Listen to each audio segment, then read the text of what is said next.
Alright, so here we are. I have the Brother ScanNCut 24-inch mat, and I zig all of my mats, which is a special two-way glue right here, and that applies the perfect tack to this, so it won't grab your vinyl and tear it up on the back. It just holds it perfectly. So I'm going to stick my 12 by 24 inch vinyl on here and just smooth it down gently. Try to remove all of the wrinkles, because as that blade floats over it, you don't want it hitting any air bubbles. But you don't have to go crazy and use your brayer if you have a zigged mat, okay? Alright, so there it is, applied, and any cutter, any one of our machines can cut on the 24-inch mat. It's only the 700, 900, and 650 that can scan on the larger mats, okay? Okay, so here we are at the machine. Alright, and I have placed my mat in, and I hold mine up at this end and just give it a little bit of downward pressure into these rollers. I'm not shoving it in. Let me show you. Okay, so I'm not shoving it in, I'm just holding it here as I hit the mat load button, and that will give you a true load every time. Then you don't have all of those pesky bent corners. Okay, so let's take a look here. Let's go find Halloween. There it is. Okay, let's see if we'll move it up. Now normally I would scrunch all that stuff together and then use my transfer tape to put it together. But since this is a video for brand new users, I left it sit just like that. Now, my settings. My blade depth. See if I can bring this in here for you to see. Okay. It's probably hard to see the tip of my blade there. You can't hardly see that. That's what your blade depth should be. When you see that blade just barely poking out, stop. Do a test cut. That may very well be what your vinyl setting will be. Cut speed, oops, I was doing engraving. Cut speed is 1. Cut pressure is -1. Always and forever when using your standard blade, that cut pressure should never go above -1, but it can go down all the way down to a -9 if your media starts to rip or tear. Okay, take that pressure down. Then your blade depth, to figure out what that will be, do a test cut, and that will tell you what your blade depth will be. Susie's down the street may be something totally different, and that is absolutely fine, okay? We understand that's how our machines are, and it's perfectly normal. Let's hit OK. Okay, we're going to cut, start, and we're going to let her rip right on through there. And I will come back and we'll get our orange loaded and ready to cut. Alright, so here is the canvas that I am putting this on. What I did is I just sprayed it with a whole bunch of coats of spray paint. Okay, this is an acrylic based spray paint. It is a satin, mostly matte, but some satin, deep base satin, and then the matte comes up as we come closer to the surface, okay? Because a lot of outdoor vinyl does not like to stick to a glossy base paint, alright? So we're going to go ahead and we're going to apply this vinyl to this canvas, which a lot of people have difficulty doing. And a lot of people say, well, shouldn't you seal your vinyl? Please don't ever seal that vinyl. If you're using an outdoor vinyl, it's already made to withstand heat, sun, cold, freezing stuff, rain, so it's good to go with all that stuff. So you shouldn't really need to seal it. And when you seal it, what you're doing is you're sealing in all the air bubbles. You don't want to do that. And you're also applying sometimes a toxic thing to that adhesive, and it'll make that adhesive want to pop up off of this, okay? Also, when that sealant shrinks, it wants to pull that adhesive away from the outside, so it may not look good very long, okay? Alright, so that has stopped cutting. I have not, nor do I recommend ever ejecting this from your machine until you come up here and you give it a test pick. Let's go on the outside here. Oh, perfect. Look, it's cut nicely all the way through there at the top. Okay. So now let me move you to the bottom here. And let's take a gander at this. Perfect. So now I eject it. That will save you a ton of media if you do things that way. Because once you eject it, who's to say you're going to get it back in there in the exact same spot? Okay. And then the release, even though this is a newly tacked mat, is just like that, and it does not stick. I love my zig mats to no end. Okay, so now I'm going to go on through here. We're going to put the orange. You like looking at my floor? Okay, so we're going to put the orange on here. Let me pop this camera back up here. Click OK. Let's grab our orange. Put our orange on here. And this zig sticks so well you don't even have to tack it down. You just lay it close and it'll stick.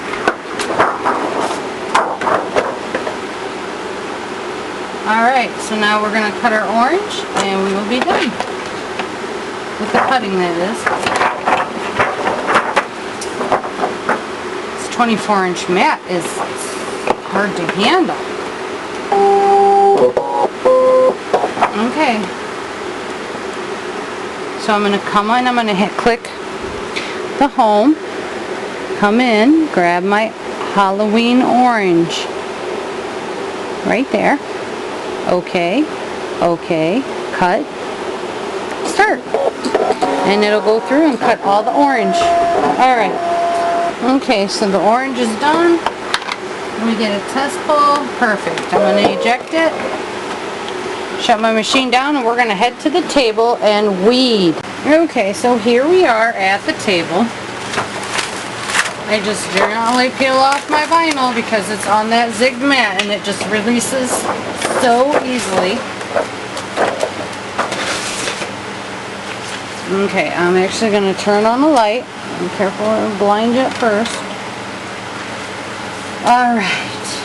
Now, some people put weeding boxes around their stuff. Feel free to do that if you want. When I cut these, I tend to scrunch them all together. So this is not how I cut vinyl normally, but like I said, since this is a video for new users, I just left everything sit like it was. So what I'm doing right now is weeding. This is my least favorite part of everything.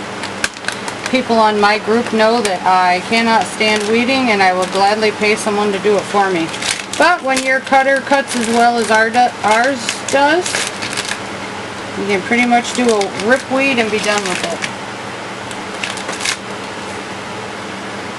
But to save material, there is things called weeding boxes that you can place around there. I do have videos on my own personal channel that shows people how to do that. There's also a thing called reverse weeding. You can kind of pick through and decide what works for you. Okay. Well, what weeding is when you go through and you remove the little pieces that do not belong in your design when you are putting it on the correct way. Okay, so just like that. So that is now fully weeded. Let's go after the orange one. And then you will also need transfer tape. Okay.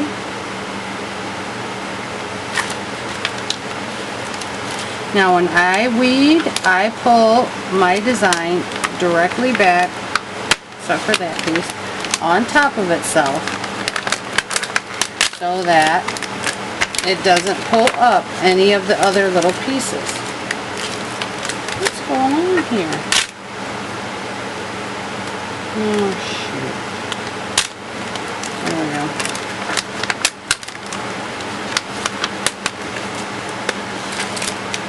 Gotta put my H back down.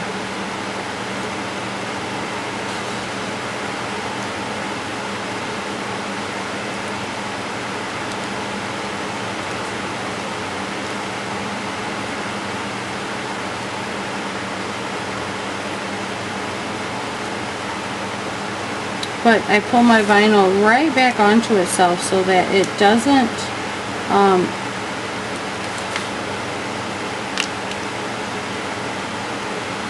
pull up vinyl that it's not supposed to. The vinyl that's supposed to come with it.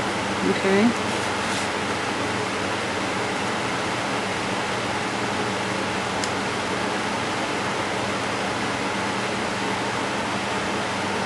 There we go.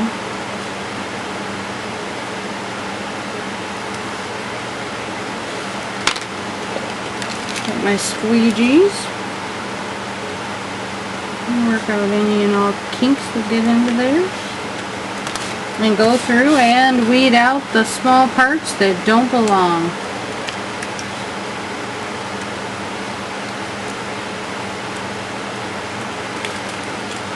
And you're done. Okay. So here's this one. And here is this one. Now what I'm going to do is I'm going to grab the transfer tape.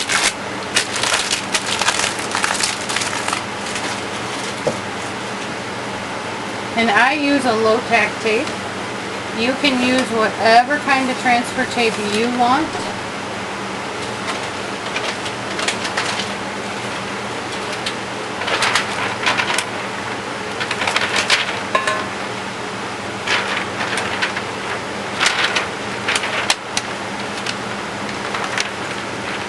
My transfer tape is clear and I use it over and over and over again.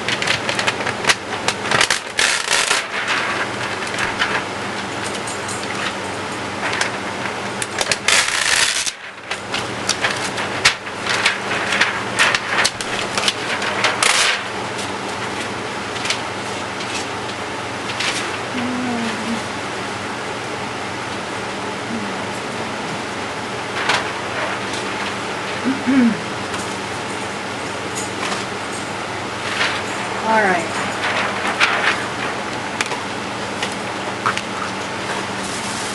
So put one down, move the other one completely and totally out of the way.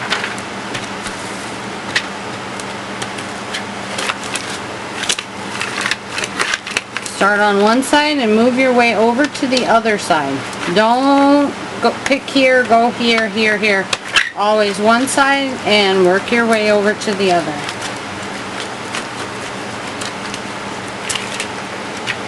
Alright, and then you're going to peel it back. Give it a little help if it sticks. Sometimes that backing wants to come up with it. There we go. All the static in my house. There we go.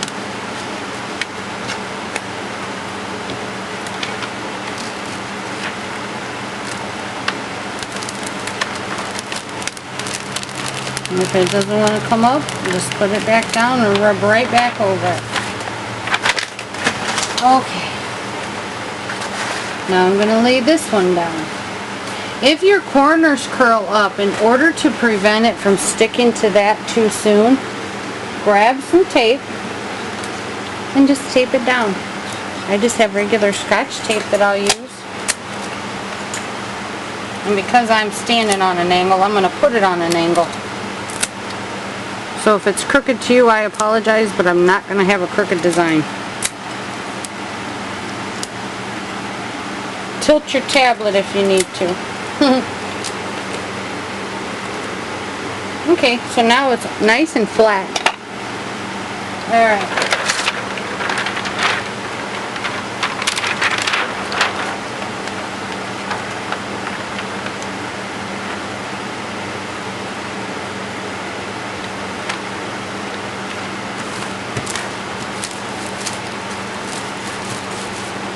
going to grab another piece and come in here and fill this.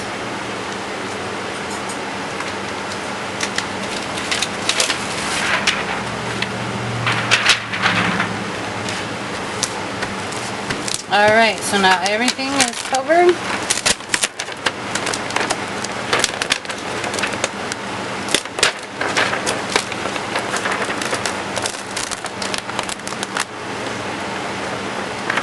If it doesn't want to release, go in with your scraper, scrape it up on there, and there you go. Do not let this hit your mat or anything because it will stick to it. Alright, so let's bring in our little board. Let's get it positioned.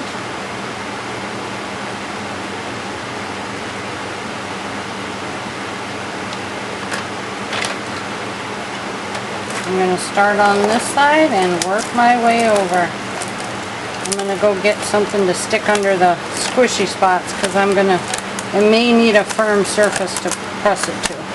Sometimes you need a really firm surface to rub it onto. Oh crap.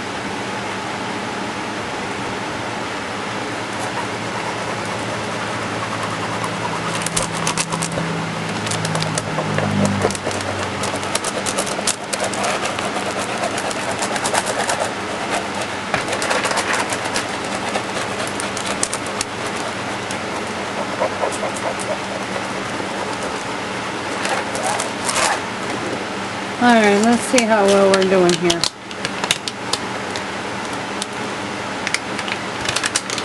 We probably need a little bit firmer surface, but I think we're doing okay.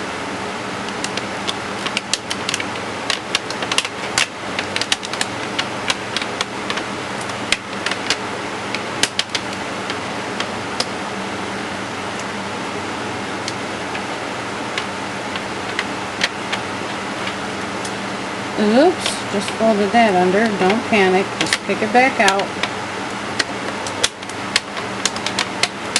Come back in here, grab it. If you need to, hold it down with your finger. Just keep working your way over. Pick and hold, pick and hold. Because what we're going to do is we're going to come in here and actually hit it with quick shots of heat.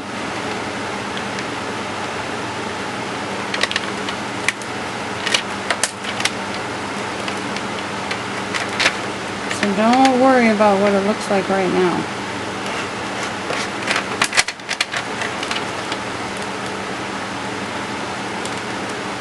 You notice I'm pulling it straight back onto itself. That is really important. I'm going to pull this off because that double layer makes it really, really tough.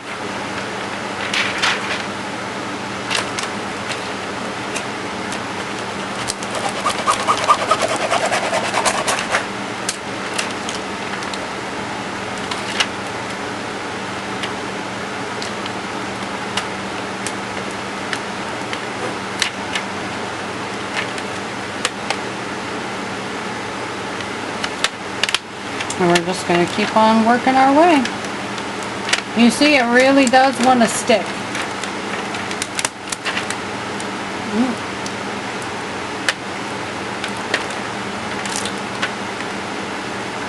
And I use Arlon 5000, so this is an outdoor vinyl. And my spray paint is just a generic Walmart spray paint, nothing special. Like I said, it is a matte finish towards the top that covers the satiny undercoating, okay? Because outdoor vinyl does not like to stick to gloss paint. Sorry. Well, you see, it is all down now, and what I'm going to do is I'm going to come through here and I'm going to start gently lifting the ones that that laid themselves down, and they may not be the straightest. So I'm just going to come in here grab them, reposition them straighter. So taking your fingers and just going around, pressing with your fingers the first time. Okay, that is really important, is just using your fingers. Okay, that'll help you trace out any wrinkles or air bubbles that might be in there. Okay, oops, see, like right there. I use my pick to get under there to free it up. So I'm not forcing anything. Don't force it. When you force vinyl, that's when you'll start to get air bubbles or wrinkles. Okay? This one went down like a champ, so I'm not even worried about this up there. Alright.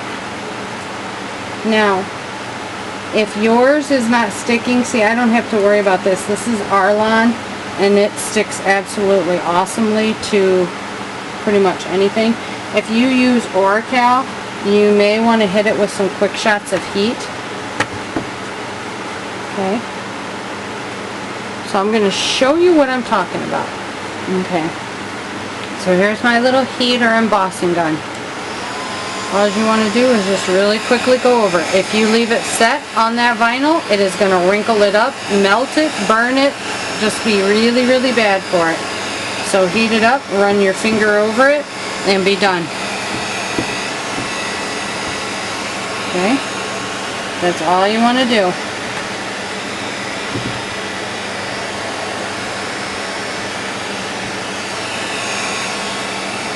And that helps activate the adhesive that's in it. But be careful, sometimes you do it too much and it'll give you bad things. Okay? Alright, so my sign is now fully done. And it looks really good. Okay, so let's take a look at it. Alright there, let me pop this up a little bit. There it is. Okay, and there is no air bubbles in my letters. And you can see that. No little air bubbles in my house or my little tombstone over there. In my skull. None of that. Alright guys, hopefully you enjoyed this video. I have a couple more to do coming out. Some videos in Canvas and then some more videos in ScanNCut. If you have any questions, you can ask on the page here, and you can also find me over at ScanNCut Canvas and Scal Help on Facebook for videos and help directed to the ScanNCut and Scal and the Hungry JPEG. Thanks guys.